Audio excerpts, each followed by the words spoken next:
mate. Hey. How are you, Luke? I'm good, man. How you doing? Awesome, and so great to see you. And thank you for Really joining great to us. see you. Absolutely. Thanks for having me, man. What a great initiative. Oh, thank you so much. Now, where are you now, Luke? I am right now in my study Yes. in LA and in West Hollywood, LA. Wow. So that's why we're Yeah. doing this special 2 p.m. edition of Checking with Chapel, because thank you for joining us. What's your time now there? 9 o'clock, 9 p.m. Wow. Thank you so much. Yeah. You're awesome. How long have you been living there now? I moved here, it would have been like the proper move was around 2014.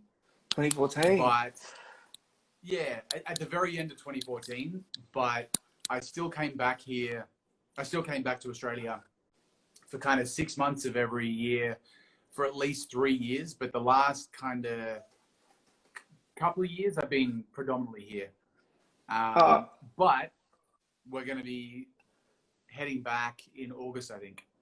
Amazing. And yeah, I'm really missing Australia. Yes. I'm missing you. Hello. And I'm chaps. missing you too. Yeah, exactly.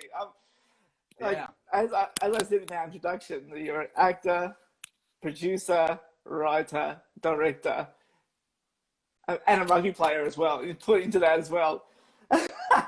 So tell me how. Slashes. Yeah, exactly. Tell me a bit about your background. How did you get into the world of performance?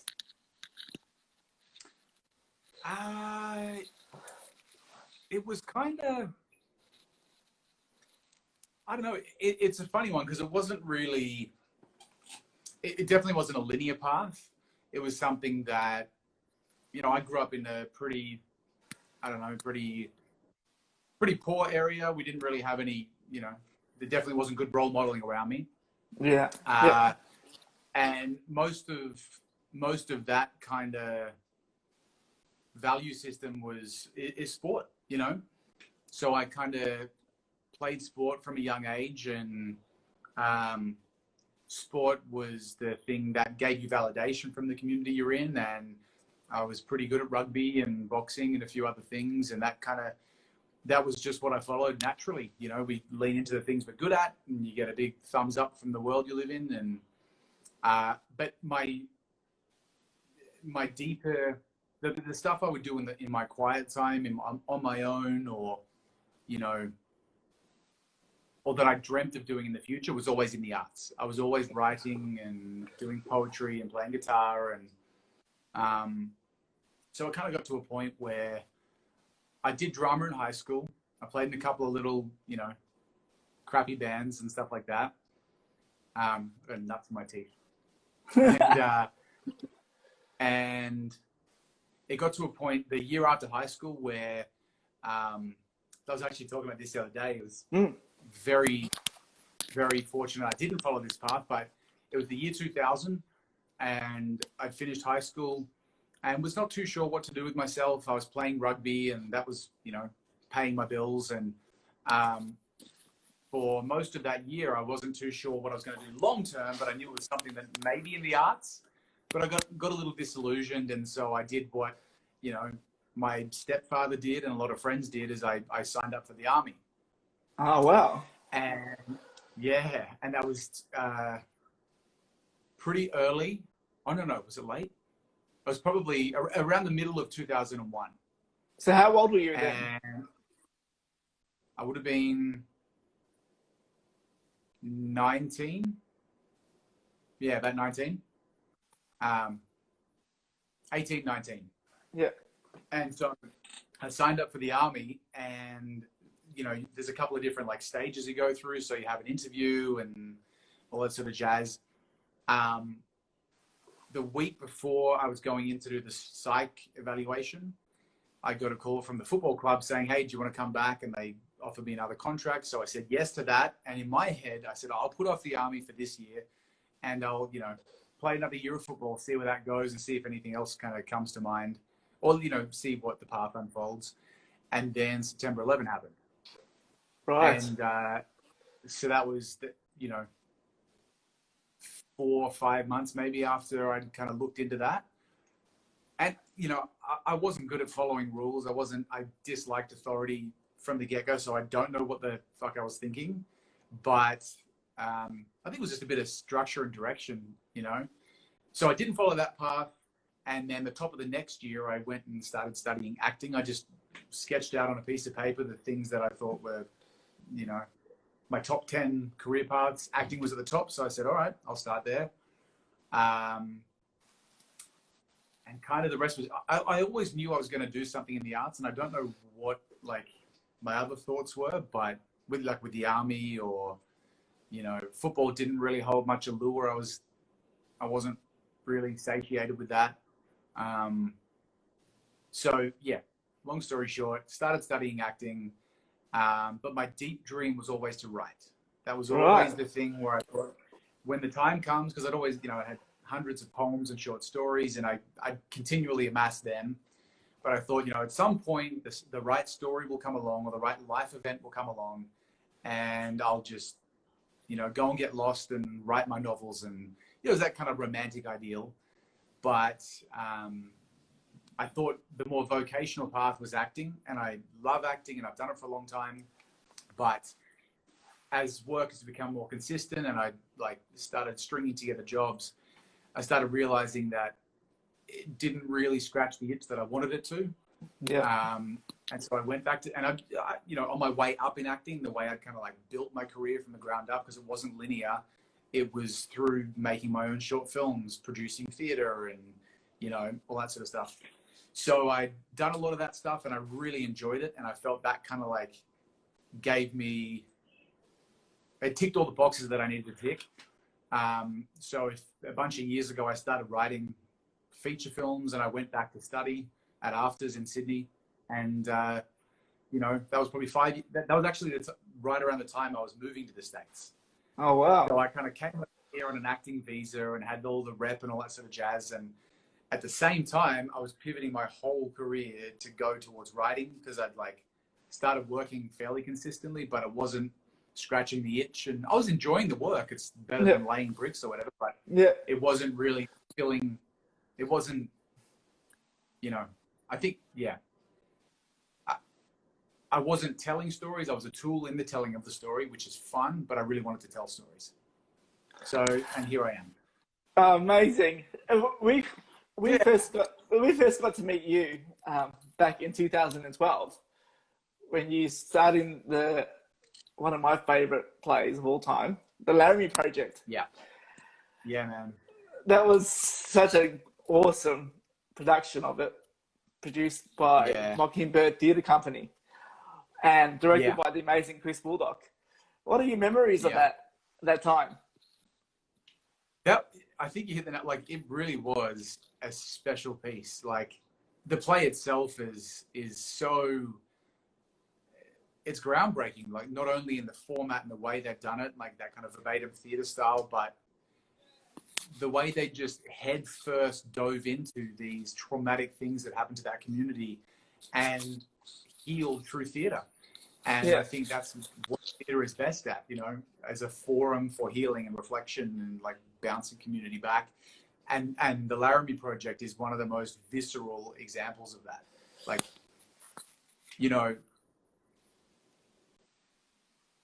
Every single night when some of the other cast were doing, for people who haven't seen it, it's I can't even remember how many characters there are. There's got to be 20 something, maybe 30 characters.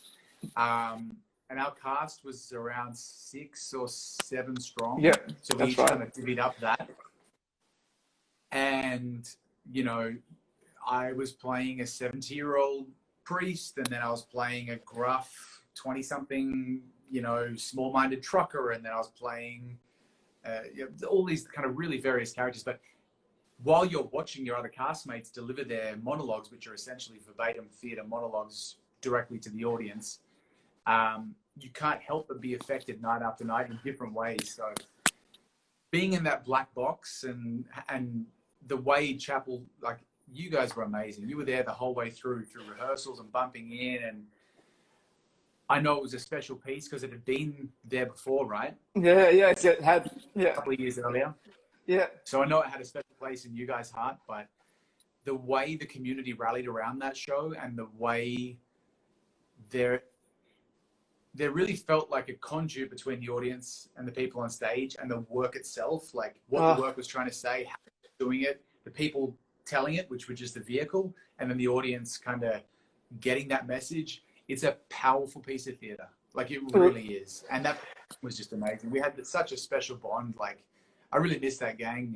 And then meeting yourself, Ib, was never a bad thing. Exactly. I had some lifelong friends out of it, We became close after that. And, it was a special piece. It really was. So amazing. And then the McNeill Project that year, 2012, you were a busy man. I was, yeah. I produced that one, and then I acted in the other one, and I had another one set to go producing, but that kind of fell apart. But that was that was a busy year. I was doing Wentworth as well, and busy year. Well, what was your first with the McNeill Project? You were in that first one, and then you produced it. The same one, Greenwood Award winning. Yeah, that one was basically Jim McNeill. If people don't know who he is, he's an old Aussie playwright. Well, he's passed away now, but he was a playwright in the 70s that was in prison, and he'd never seen theatre, never been to a play. His schooling finished in 5th grade, but he was able to, strike something really deep, setting his plays in prison that kind of spoke to society's values and moral structures. And he wrote these plays that were discovered, smuggled out of prison, and ironically, his play was the first play produced on the Opera House foreshore on the steps. Oh wow! Which was actually. It was a construction zone. So the guy, Malcolm Robertson, who directed the McNeill Project, who has since passed, may rest in peace, beautiful man, massive advocate and gave a lot to the Melbourne theatre scene and the Sydney theatre scene. Absolutely. But he directed us, and he was back in the day, the one who took Jim's plays out of prison and produced it at the Opera House construction zone for the workmen there. So the story behind that was the guy who I produced it with, Kane. He spoke to his old professor at NIDA and said, "Look, we want to produce some plays that have these kind of qualities." And Tony recommended that we check out Jim McNeill's work. So we started reading into it, and I was like, "Man, these, like, in and of themselves, they were amazing works, like nuanced and poignant and authentic and human, and it was amazing." But being set in prison and the language and the cadence of it all, I was like, I know this stuff. And so in the researching and acquiring the rights and starting to produce it, I found out that my father was in prison with Jim in 72 when Jim was writing the plays. Wow. And so that's the kind of world I came that's from. close to home. Yeah, man. Yeah.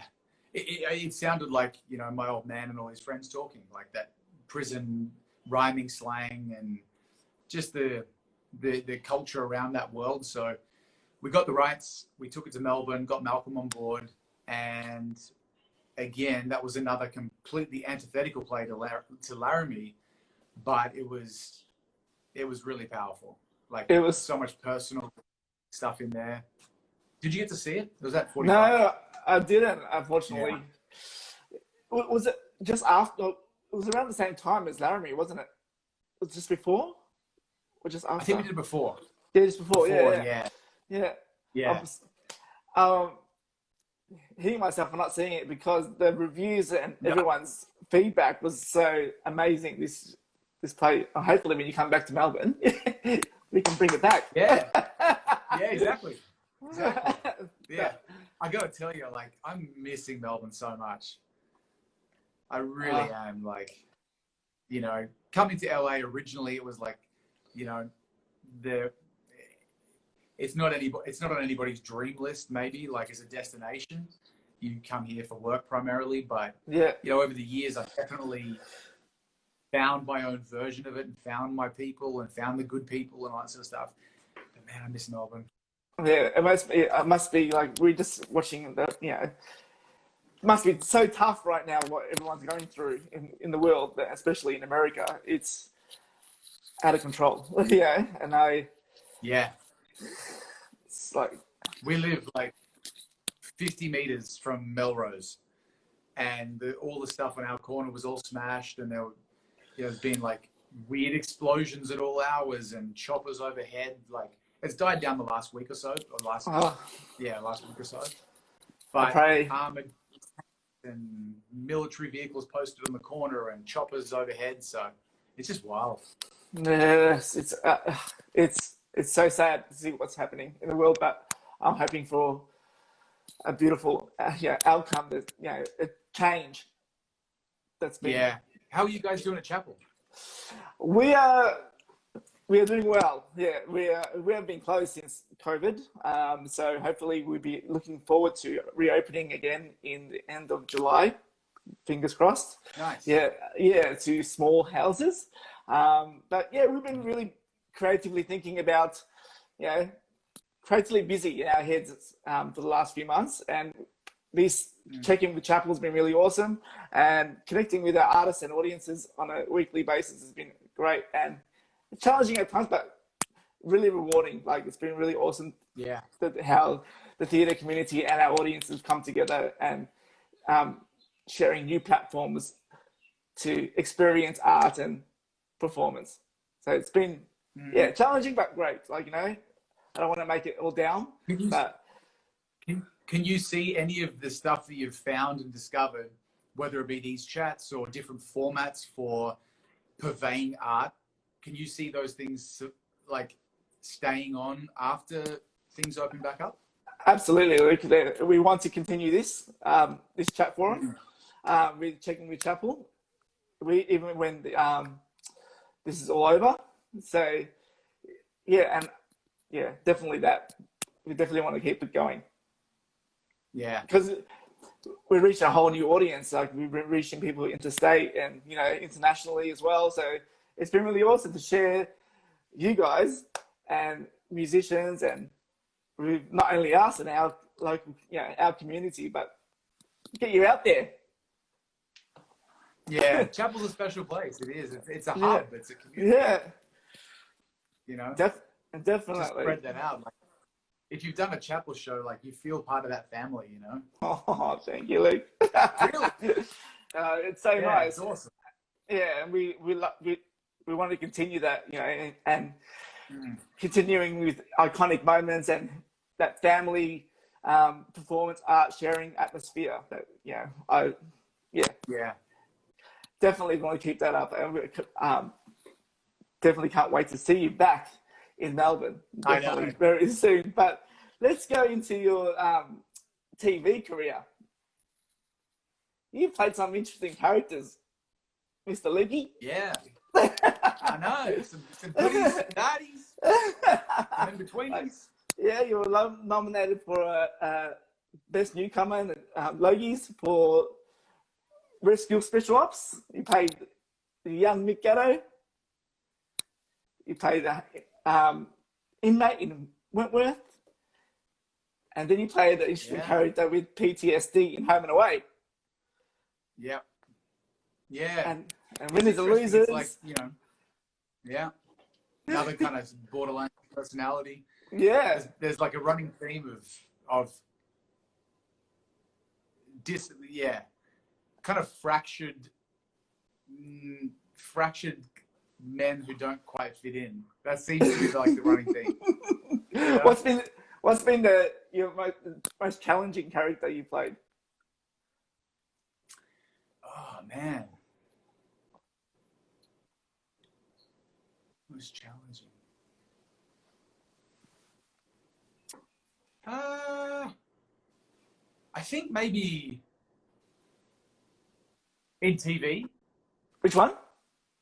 in TV, Yeah, TV. Yeah.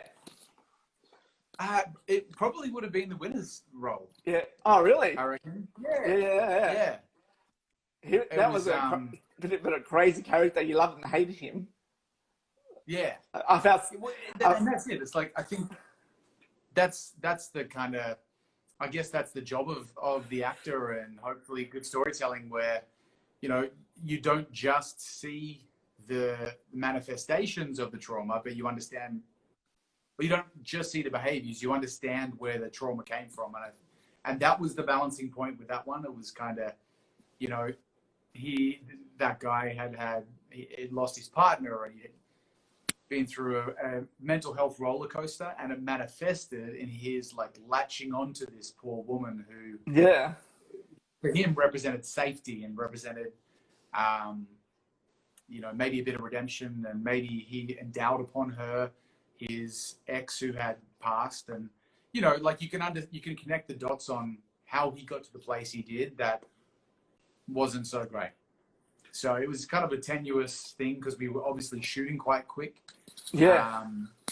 But that cast and the producers and all the directors on that was so, like, that was another family. Yes. You know?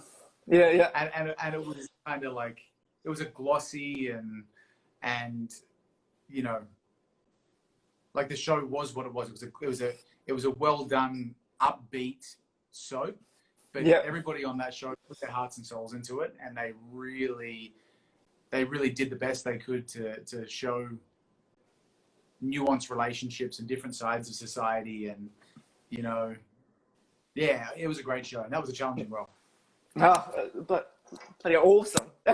Now with Home and Away, not only did you star in it, but then you got to write an episode. How did that come about? Yeah, well, so over the years, you know, in Australia, so for actors kind of like making their way and starting out, I haven't been there a few years, like on the ground at the kind of coalface, but, you know, there were so many procedurals and Home and Away and Neighbours, and there was all these shows where you could get an episode here or there, and you could kind of start to build your credits and get your craft up on set. So over the years, I auditioned for Home and Away 5 times and came down to the wire for different things, which, you know, the right thing never came along. But that character that I played, again, PTSD and kind of split personality. I wonder if the winner's character like led into that. I'm sure it did. They're like, yes, 100%. we want that character to go into Home and Away. Yeah, basically. 100%. But yeah, so I was on there acting, and at the same time as when I was studying at Afters, I was doing the screenwriting, going to study, and so I just, you know, I spoke to the script department and I said, look, I'll work my butt off. I want to come and be a part of the writing team. I want to get an episode. And I said, what does it take? And so Louise Bose, who was basically the script producer at the time, and one of the real drivers of a lot of the kind of modern iterations of Home and Away, she got me into the submission program, where you will shadow a writer and you will basically do, maybe the first act, or I think it was 15 pages or something like that, like half a script or a third of a script, or maybe the first 2 commercial breaks or something like that. You will write your own version, send it off, and, you know, if it's good enough, they might invite you in. And so I did that process from here and flew back to Australia for all the story meets. And then was lucky enough that Louise liked what I'd done and she invited me in. I wrote an episode, and yeah, that was that step. But it was kind of too hard to continue going back for story meetings. So I haven't done anything since with them, but that was another good experience. Well, hopefully when you get back, you can write some more for them. Maybe, be really yeah. cool. Yeah. Yeah, absolutely. And then you got into like in film, which I just saw you recently in the Flipside, which is Yeah. and your character on that show was like, yes, this is the Luke I want to see. the lovely Luke, the beautiful Luke. Yeah. Like, you know what I mean? Like, Yeah. as someone that knows you aside for just for a couple of hours, you know. Yeah. I fell in love with your character. I was like, this is the guy that, you know, is a beautiful, kind human, like, and and just lovely the way you and Emily Tani played together. You had a beautiful relationship, and it's hilarious, guys. So if you definitely go see it, it's out on all digital platforms. Yeah. And you co-starred with Eddie Izzard. Yeah, that was awesome. Yeah. The whole cast of that, like we had a really tight little ensemble there, you know. Yeah. It was great. Vanessa, who came over from France, Eddie from England, obviously Emily and myself, Australians. Yeah. It was we had like 30 days to shoot, I think 30 days, and there were, or maybe it's 28 days and 30 locations or something like that. Like a lot of locations. Yeah. But we all kind of actually, so this wine I'm drinking. Wine time. So we got given, what's that? The wine time. Red wine. Wood wine. Yeah, exactly. I like white wine, but I also like red wine. So this wine, completely coincidentally, is the wine that we were given because we shot at a place called Langmile Winery, which if anybody's in South Australia, amazing place, amazing family story. It might be the world's oldest Shiraz vines. I think so. Wow. Yes, it's said in the movie as well. Exactly. Yeah, it was a location of the film. They gave us all a couple of bottles of wine. This is it. Oh, that's awesome. Tonight. Completely coincidentally. So yeah, it was an amazing experience. We bowling and driving around the car, and Emily is hilarious. So funny. I love Emily. Emily is a good friend of Chappell's as well. She's started many theatre productions here too, and Susie Yusuf as well. Yep, she's amazing. And I just there's a special scene in there. And that car that you drive when you going to the. You got me in. You cut out for 10 seconds. Oh, sorry. The car you're driving is like mine. That got. Oh. Yeah. I was like. Well, fun fact: Emily bought that car from production. Oh wow, that's awesome. So she's using that car day to day. Good old Honda. Yeah. I think it might have been a Nissan. But, oh really? Well, it definitely sounds like mine. But so there's a scene there when they can I say it? Can I hit a kangaroo? And what turns up in after that is hilarious, and you have to watch it. I loved it. It was such a great feel-good film. Yeah. And and to really end of the story is really appreciate what you have in front of you is what the take home for me was. Sometimes you lose sight on the things that are in front of you. You got me in? Yeah, are you there? Can you hear me? Yeah, we had another little 10-second drop out. Oh, sorry. I would say that the take home message was that you appreciate the people who sometimes you lose sight of the people in front of you and the love that you have for the grass is not always green. Marketing blurbs. Yeah, exactly. The grass is not always green on Flipside. Check it out, guys. Yeah, exactly. Sometimes it is. Flipside. Exactly.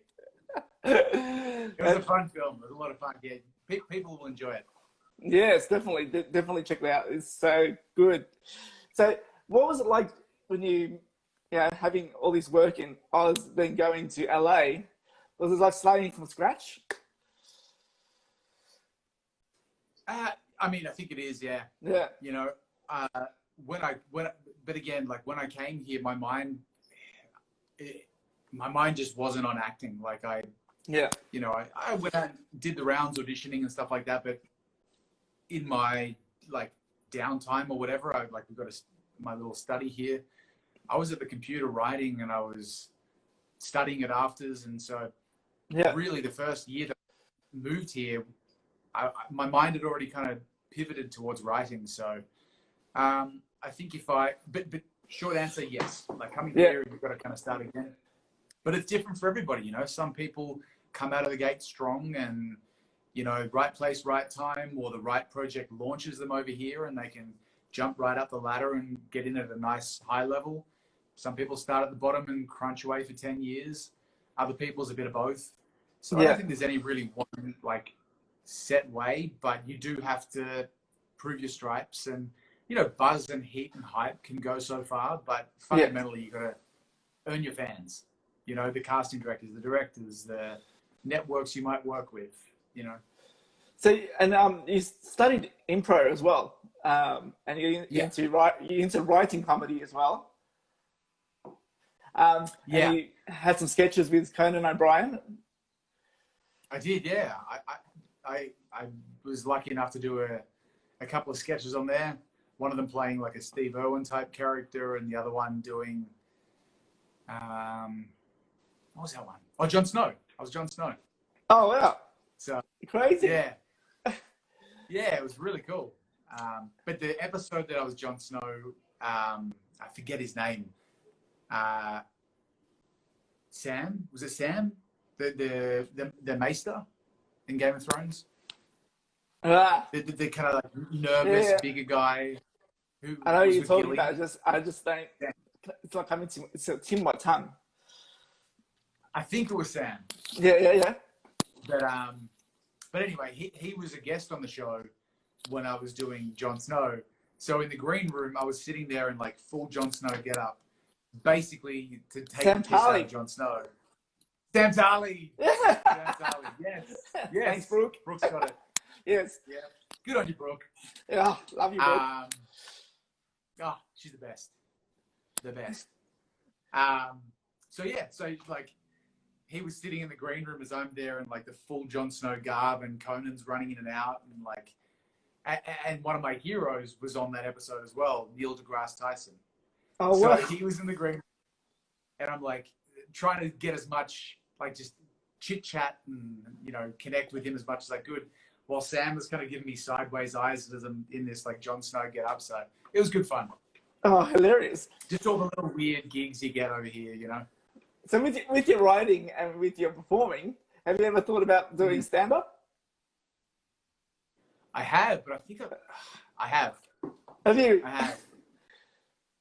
Let's see this. I'll love to see it one day. Yeah. I think I've just been too bloody scared, to be honest.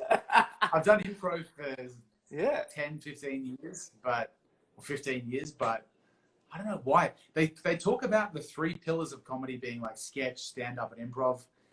I've done plenty of improv and I've done sketch, but it's funny because in high school, my hero was Eric Bana. Oh, yes. And I really I had it in my head. I had 2 things in my head. I was like, I'm going to go and do some stand-up and I'm going to go and write a book. Did neither. So, you've done so much more. Wow. Eric Bana, like amazing, like, you know, comedy actor turned into full-on, you know, serious actor. I was, when I saw the transition, when I seeing him in Chopper. I mean, that's a real thing now. Like, comedians, they're so observant and they're so, they're naturally quite cerebral and intelligent and observant, but comedians stepping into acting is a big thing, like, and they do very well. It's happening a lot more. Like, examples, here's Yusuf in the Flipside. Yeah, you know. Yep. Yep. She's amazing, yeah. Yes, exactly. So, tell me about your future projects you're working on. There's tell me about cafe races. Cafe races. If you haven't seen it on his Instagram, check it out because it looks. Yeah, tell me. Yeah, I mean, in terms of a passion project, that's Yeah. that's like right up there. So the idea behind that was my best mate Leon over in New York. He was in LA as well, and we both rode motorbikes around here. And like one of the things that I do whenever I have a chance is go away and do moto camping and like backcountry motorcycle riding. And I'd always said to Leon, who is into motorcycles more because it's a fashion statement. So like, is he like he completely owns it. Yeah. He completely owns it, but yeah, and he. So I continuously said like, let's go and do a road trip somewhere. Like, let's find a spot, like whatever. Let's like last year I rode to Canada and I rode out to the Grand Canyon and all these different spots. But I was like, let's go and do that, whether it be in South America, America, back in Australia. And he was like, yeah. Never happened. So he kept saying like, why don't we turn this into a show? And I couldn't give a crap about doing a show about it. I was like, let's just go and ride. And so that kind of capitulated for a long while. And ultimately I said, look, I just don't have time to do that. And so he went to his brother, who's a really talented filmmaker in Spain, who does docos and, you know, great eye. And they came up with a deck to have this show, which is essentially the meeting point between coffee and motorcycles. So the format is two best mates explore the world of coffee on motorcycles and tell the history of coffee, explore the most exotic coffee. And like the structure of it would be, or is, we start off in a modern coffee hub. And so the pilot episode was Melbourne. Yeah. So we like went to St. Ali and Code Black and a couple other really great cafes in Melbourne, chat to the baristas, talk about the sourcing of the beans. I can't believe you didn't come to Chapel for a coffee. I know. Jokes. We've got to save the best to last. Got to save the best to last. Yeah, so you started in Melbourne. And so we started in Melbourne and obviously meet up with the motorcycle scene there as well. So there's a really cool place where if anybody is into motorcycles, Custom Commune.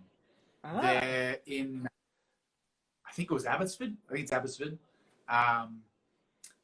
Little back alley warehouse across from, what was the brewery? I think it's Moondog. Not Moondog. Brewdog. So a really cool brewery. But they've got a place that is essentially like a subscription-based, you know, membership-based mechanics shed, and Wow. also a community hub where Jimmy, the guy who owns it, he's really into being a voice for social change and advocating for disadvantaged youths, and you know, like and mental health, men's mental health, and being open. And so it's this this really weird paradox of these gruff, burly biker dudes that are, you know, drinking beers all the time, and you know, there's people who've just become recently homeless who come in and out, and people who are like, it's a really broad cross section of society that at the same time are a family for each other and are there for each other to, you know, that's so beautiful. Through the tough times, they sit around and, you know, cry into each other's shoulders and have a beer together and fix bikes. So it's this really beautiful place. That's so so awesome. Part of the episode was that, the cafes, with me and Leon riding around Melbourne. And then halfway through the episode, you jump off and you follow the bean back into the place the beans were growing. So wow. for that episode, it was Bali. And so then we do the same thing in Bali. We go and meet the local farmers and the sourcing of the beans, and we do it on motorcycles, and we meet the local bike culture. They're like 25, 30-minute episodes, and the pilot is like being shopped around the US now, and maybe go back to Australia as well, but it'll be like a 10-part travel, you know, Anthony Bourdain, comedians in cars getting coffee. Where for me, it's an excuse to ride a bike and drink coffee and meet interesting people and hopefully be a voice for whatever causes we come across. But also like a pretty cool and fun show. Oh, it sounds awesome. Someone's got to pick that up. That is, I love the premise of it. It's so, hopefully. Yeah. And Jared did like we had an Aussie investor who came on board, and then there was a US distribution company, and the pilot, like, we shot it for not a whole lot, like it's still a decent little chunk, but not enough for a broadcast quality pilot, and it Yeah. looks amazing. Oh, It really looks amazing. So yeah, should be good. so amazing. So Yeah. back to Chapel. We're turning 25 this year, Luke.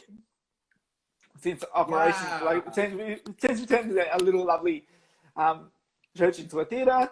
25 years old. What advice would you Wow. give to your 25-year-old self? First of all, congrats. That's amazing. Thank you so much. 25 years. That's awesome.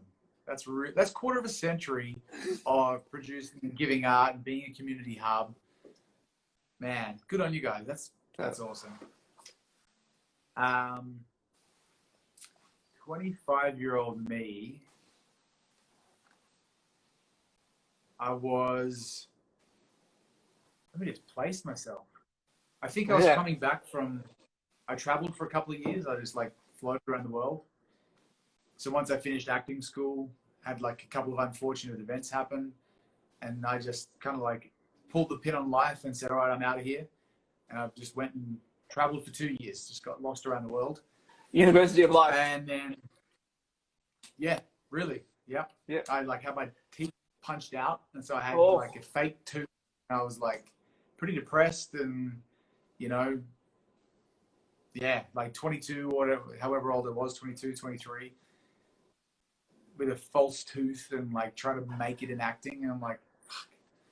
So anyway, I wanted to go out, and I thought I was going to go and find my tribe out in the world. Like, I'm going to find my place in the jungle or on a mountain or in a big city where like my people.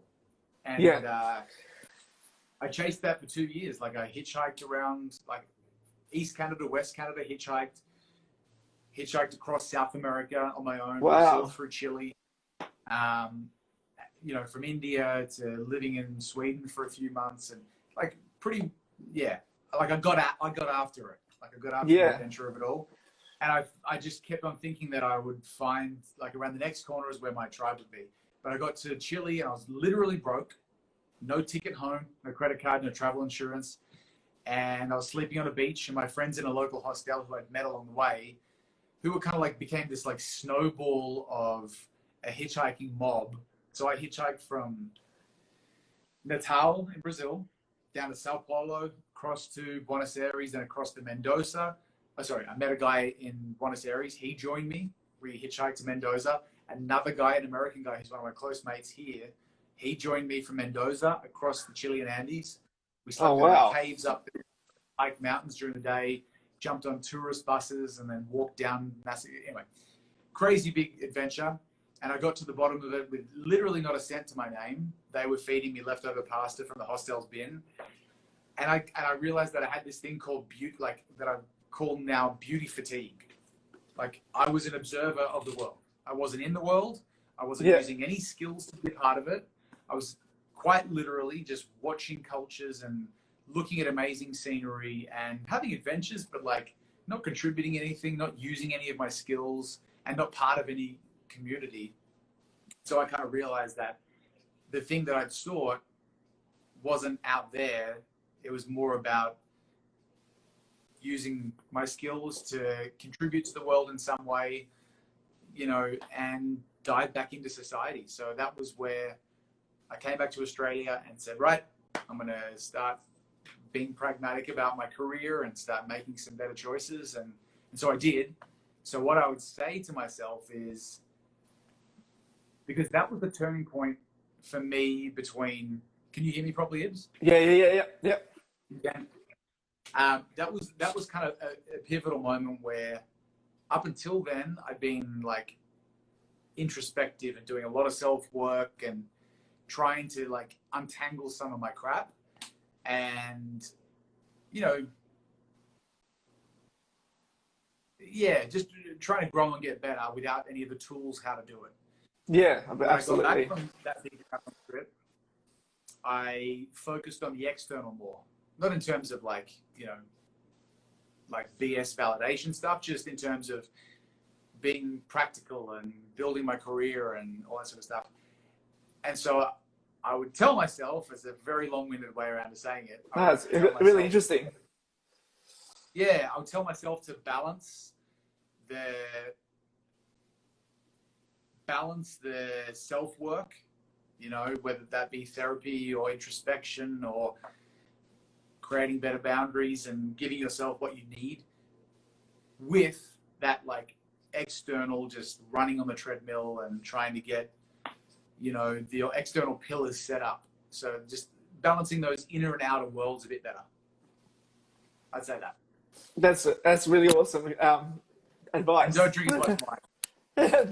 But, like, and travel gives that, you know, kind of perspective when you're traveling away and you're away from your comfort zones. It gives you that that realizations of what you just said. Yeah, it really does. I mean, because Yeah. I mean, it's the ironic cliche of, you know, whatever you are chasing, and this is kind of like one of the mechanics of story. It's like, Yeah. you know, you get the thing you need, not the thing you want, right? Like we are chasing this, you know, a lot of the time we are chasing what we feel gives us approval from the tribe, is a source of like love and acceptance from the wider community or your parents or your partner or whatever it is. But the thing we need is most often internal, and I feel bridging that gap and connecting those two different ideas it's fucking relieving. I think, you know, Yes. you just walk through life a bit lighter and a bit clearer. And you get those affirmations when you get a little older, and so it's just nice that you just given that advice to a young, you know, someone who's, you know, 22, 25, to realize that secret, essentially. Yeah.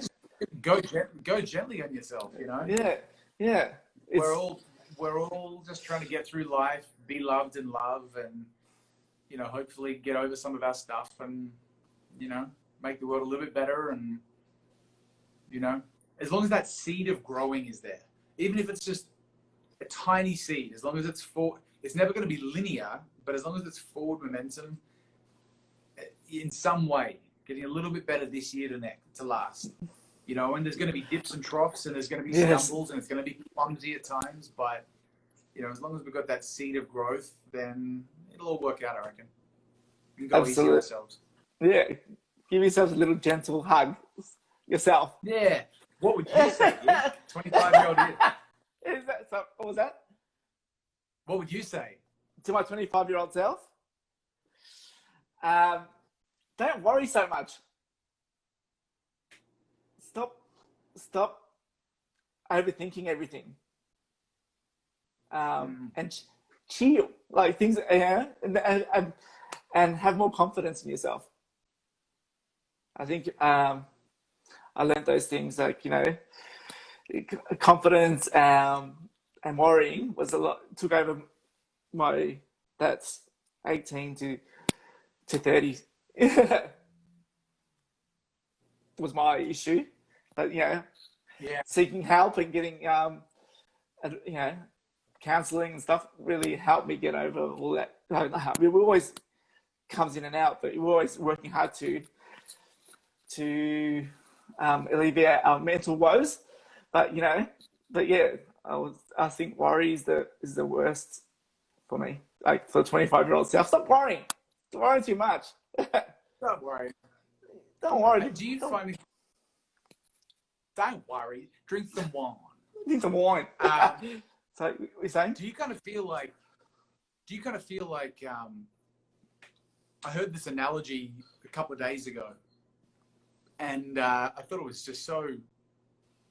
It was so clear and it like relieving. So basically, I was talking to my therapist, and I said, "Look, you know, I've had 2 periods of doing therapy, and they've both been the best thing I've ever done in my life. Yeah. One of them was in Melbourne just before I came here, and one of them was last year when this other life stuff happened. But I was talking to her the other day, and I said, you know, she was saying some things that I'd already learnt. I'd already like, fuck, I know that. Like, why do I trip up in that way again? And she said, well, that's life, you know. she described it as like a cylinder, which I visualized as like a thread, like a screw thread. Yeah. And whenever you go past like this section or that section or this, like whatever point on the cylinder you go past, we have a lot of the same issues on each different point. But as we go past them, we're like getting a little bit higher, right? So whether it be, you know, your mum or sexuality or bullying as a kid, whatever it might be. Yeah. You know, every time you go past them, it's the same thing that keeps tripping you up, but you've gotten a little bit better incrementally until like you eventually rise up. But the thing is, as men, I'm sure like you feel this as well, where we feel like there's going to be a finish line, right? I'm in therapy now, or I'm doing this stuff to get past it all, because there's a point where I'm free and I'm light, and like that's just my everyday. Nah. Nah. No, take that. We don't. Bullshit. Yeah, you know, it's like, yeah. and like a lot of these story guys, like, you know, I was talking about it this morning. There's two kind of like different ideas that I think are the same idea from different authors. One of them is Robert McKee, the big story guru. And the other one is, I think it's Mark Manson. He wrote the book Subtle Art to Not Giving a Fuck, which is super popular. I'm sure people read it. These two ideas, I think, are the same idea. One of them is Robert McKee's thing is the quantity of your conflict and drama in life won't change. It's a constant. There's never enough. There's never enough time. We are all going to die, and that's just what it is. But the quality of your life conflict and drama will change as we go, right? Hopefully, we go from, you know, juvenile issues into semi-adult issues, and we can move into more, you know, better problems to have. And then Mark Manson, his name's Mark Manson. Yeah.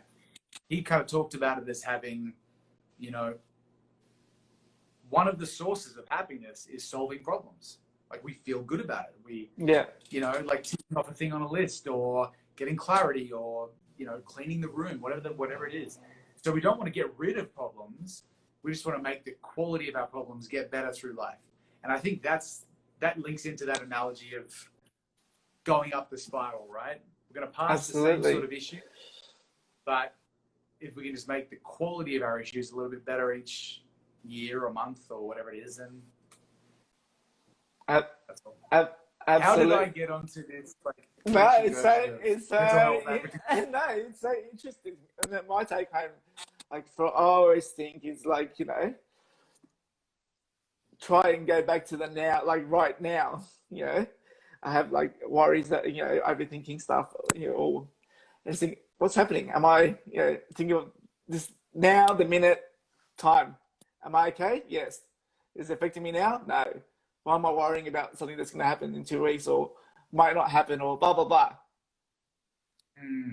Is what I try to think back when I'm into those kind of headspace of different issues coming in and out, like the cylinder. I try and take myself out and go, whoop, yeah, what am I doing? I know what to do, you know, and continuing, like, you know, talking to, you know, getting therapy and counseling is a must, for everyone, I think. I don't know if I've got my finger on the pulse that much, but like in terms of what the, like, you know, connotations are around therapy or whatever, but I just think it's such an integral part of being a human. Like, we used to have campfires where you would sit around and you would chit chat with the elders and be like, I'm having this worry, or I've got these thoughts, or I'm like feeling this way. Yeah. And they'll give you a bit of perspective and maybe a few like key words. But now we don't. We're like, we're very siloed. We live in our little apartments on our phones. On our phones, you know, and we're just maybe like pre-corona. We're busy. We're just on that treadmill of life. Hopefully Corona's been like, you know, that great pause idea where we have time to reflect. But, you know, I think a lot of the kind of, and I'm not good at this, but like a lot of the tricks to navigating modern life is to like hack yourself. You know what I mean? Like, we don't have elders and a campfire to sit around with for an hour or two a night. So go and do therapy, or find some close allies and talk to friends. you know, we don't have a lot of moments of silence, and we don't live in a small village, but we're still programmed to take in all the danger signals and all the worries of the world. So we like ingest and consume these huge amounts of bad news because we feel we need it, because this thing is just going, you need to know all the danger signals. But that creates this anxiety and this baseline vision that's false, that the world is bad and it's ever increasingly worse day by day, and we're all heading towards a fire pit. Like, that's false. It's totally false. You got to hack yourself and go, I'm going to, you know, like you said, it's like you got to pull yourself out of it. Yeah. And hack yourself before you check yourself before you hack yourself. Check yourself, as Ib says. Hey, we got like 1 minute remaining. We're going to get kicked off. Okay. But you're awesome, and I can't wait to catch up with you in live when you come back to Melbourne very soon. And you're an inspiration and a true, amazingly talented and beautiful human being. Thank you so much for being my friend. Thank you for being my friend, Ib. I love you, man. I love you too. And thank you for doing this this program. It's so good. And I'll continue to join and watch and may continue post-corona. And Exactly. 25th anniversary. Yay! Cheers to Chapel. Well, I can't wait to have a drink. I can't wait to have a drink with you, and have a little wine time. Bring some of that nice wine. What type of wine, Ib? That wine that in the movie. Oh, this one. Not wine, but this one. Yeah, this wine. It's so awesome. You're an inspiration. Thank you so much. And I will see you. Thanks for inviting me in. Thank you. I'll see you on the flip side. How about that? Yeah, sounds good. Thank you so much. Thanks, Ibs. See you, gang. Thanks for tuning in. Thanks so much, everyone, for watching. Have a beautiful day. I hope to see you soon. Bye. Bye.